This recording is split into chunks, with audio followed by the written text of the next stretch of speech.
Brace we to God. கர்த்தருடைய நாமம் மகிமைப்படுவதாக. எங்களை அதிகமாய் நேசிக்கிற எங்களை அப்படின்னு பரமத்தாவுப்பனே, இந்த கருவையான கத்தாவே அப்பா, காலை விளைக்காய் மக்களாக நன்றி செலுத்துகிறோம். இந்த காலை விளையிலும் உண்மை துதித்து பாடி ஆராதித்து இந்த நாளிலே நாங்கள் தியானிக்கும்படியாக கர்த்தர்களை கொடுக்கிற வார்த்தைக்கு நேராக கடந்து போகவும், நீர் செய்த நன்மைகளை சாட்சியாக சொல்லி உடைய நாமத்தை மகிமைப்படுத்த கர்த்தர் உதவி செய்வீராக. இயேசுவின் நாமத்தில் ஜெபிக்கிறோம் எங்கள் ஜீவனோட நல்ல பிதாவே. ஆமேன், ஆமேன், ஆமேன், ஆமேன். எனது சரீரம் உமதல்லவோ, எனது ஜீவனும் உமதல்லவோ, எனது சரீரம் உமதல்லவோ, எனது ஜீவனும் உமதல்லவோ, எனதனைத்துமே உமக்கல்லவோ, என்றும் உமதடிமை நான் அல்லவோ, எனக்கு அனைத்துமே உமக்கல்லவோ, என்றும் உமதடிமை நான் அல்லவோ, நீ படைத்த ஜீவன் நாங்கள், எங்கள் முழங்கால் யாவும் முடங்கும், நீ படைத்த ஜீவன் நாங்கள், எங்கள் முழங்கால் யாவும் முடங்கும், எங்கள் நாவு அறிக்கை செய்யுமே, எங்கள் இயேசு இதய தெய்வமே, எங்கள் நாவு அறிக்கை செய்யுமே, எங்கள் இயேசு இதய தெய்வமே. எனது சரீரம் உமதல்லவோ, எனது ஜீவனும் உமக்கல்லவோ. எனக்கு அருமையானவர்களே, இந்த நாளிலே நாம் தியானிக்கும்படியாக கர்த்தர் நமக்கு கொடுக்கிற வார்த்தைக்கு நேராக நாம் கடந்து போவோம். பிரியமார்களே, எடுத்து வாசிக்கலாம். சங்கீத புஸ்தகம் 13ஆம் சங்கீதம் 6ஆம் வசனத்தை வாசிக்க கேட்போம். கர்த்தர் எனக்கு நன்மை செய்தபடியால் அவரை பாடுவேன். பிரியமானவர்களே, கர்த்தர் நமக்கு நன்மை செய்கிறவராக இருப்பதால் கர்த்தரை நல்லவர் என்றும், இயற்கைக்கு மிஞ்சின வல்லமையான காரியங்களை அவர் செய்வதால் அவரை வல்லவர் என்று பாடுகிறோம். இது நியாயம்.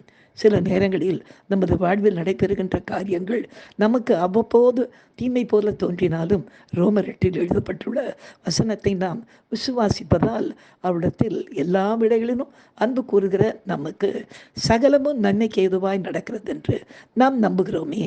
ஆம், நமது தேவன் ஒருபோதும் நமக்கு தீமை செய்து நம்மை உபத்திரப்படுத்துகிறவர் அல்ல.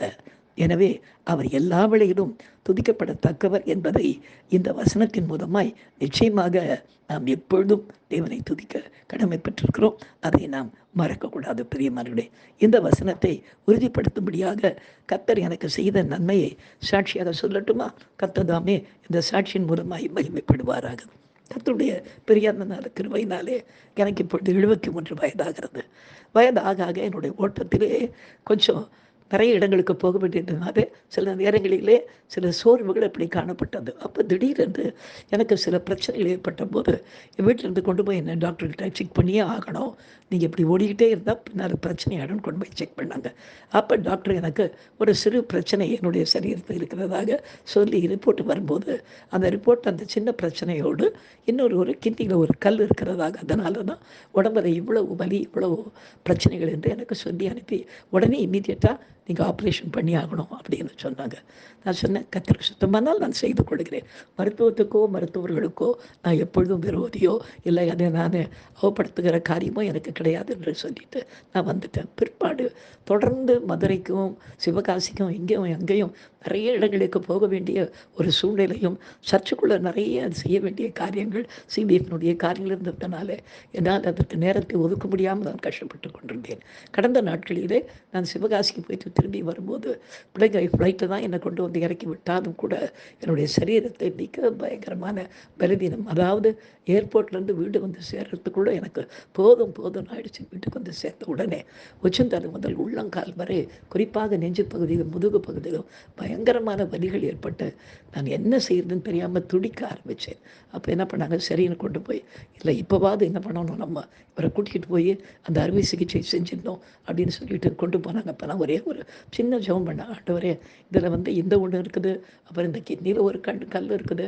சபையில் நிறைய பேருக்கு நான் ஜெபம் பண்ணும்போது இந்த கிட்னியில் இருக்கிற கல்லெல்லாம் காணாமல் போயிருக்குது. அதனால் சபையாருக்கு நீங்கள் நன்மை செஞ்சதுனால எனக்கு செய்யணும்னு சொல்லிட்டு நான் தொந்தரவு பண்ணலை. ஆண்டவரே, உடைய சுத்தத்தின்படி எனக்கு காரியங்களை செய்யும் என்று சொல்லி அந்த நாடிலே போய் இந்த ஸ்கேனு எல்லாத்தையும் எல்லா சிடி ஸ்கேனெல்லாம் எடுத்தபோது முதலாவது வந்த காரியம் அந்த இருந்த கல் காணாமல் போனது என்று எனக்கு சொல்கிற பிரகாரம் கர்த்தர் எனக்கு நன்மை செய்தபடியால் அவரை பாடுவேன். அவர் சின்ன ஒரு ஜெபம் தான் செஞ்சேன். ஆண்டவரே, எனக்கு செய்யுங்களேன் அப்படின்னு சொன்னபோது கர்த்தர் அந்த பரிபூரண சுகத்தை தந்து கர்த்தர் ஆஸ்வதித்தார். இப்பொழுதும் என் சரீரத்தில் இன்னொரு பிரச்சனை இருந்து கொண்டிருக்கிறது. எனக்காக நீங்கள் ஜெபித்துக் கொள்ளுங்கள். அதை எப்படியாக நடத்த வேண்டும் என்று கர்த்தர் சித்தம் வைத்திருக்கிறாரோ அவருடைய சித்தத்திற்கு தான் எப்பொழுதும் நான் ஒப்புக் கொடுப்பேனே தவிர, நான் என் விருப்பத்துக்கு எப்படி நடக்கணும் அப்படி நடக்கணும்லாம் கேட்கவே மாட்டேன். எனவே கர்த்தருடைய சமூகத்தில் எனக்காக நீங்கள் ஜெபித்துக் கொள்ளுங்கள். ஏற்ற விடையிலே அது சிகிச்சையின் மூலமாகவோ எப்படியாக அந்த காரியங்கள் நிறைவேற்றப்படணுமோ அப்படியாய் கர்த்தர் எனக்கு செய்ய கர்த்தர் உதவி செய்வாராக. நாம் ஜெபிக்கலாம். எங்களை அதிகமாக நேசிக்கிற எங்கள் அன்பின் பரம தகப்பனே, இந்த கிருபையான விளைக்காய் உமக்கு நாங்கள் நன்றி செலுத்துகிறோம் ராஜா.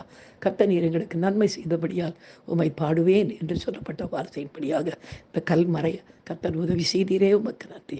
மீதம் இருக்கிற கர்த்தாவே எல்லா பிரச்சனையும் கர்த்தர் நீக்கப்படும்படியாக ஜெபிக்கிறோம். தொடர்ந்து கர்த்தாவே அப்பா எல்லா பலவீனத்தையும் நீக்கி உமக்காக ஓட கர்த்தர் எனக்கு உதவி செய்யும்படியாக ஜெபிக்கிறோம். பெரிய காரியங்களை செய்யுங்க. இயேசுவின் நாமத்தில் ஜெபிக்கிறோம் எங்கள் ஜீவனுள்ள நல்ல பிதாவே, ஆமேன். என் ஆத்துமாவே கர்த்தரை ஸ்தோத்திரி, என் முழு உள்ளமே பரிசுத்த நாமத்தை ஸ்தோத்திரி. என் ஆத்துமாவே கர்த்தரை ஸ்தோத்திரி, அவர் செய்த சகல உபகாரங்களையும் மறவாதே. ஆமேன். ஹல்லேலூயா, ஹல்லேலூயா, ஹல்லேலூயா. God bless you. தேங்க்யூ.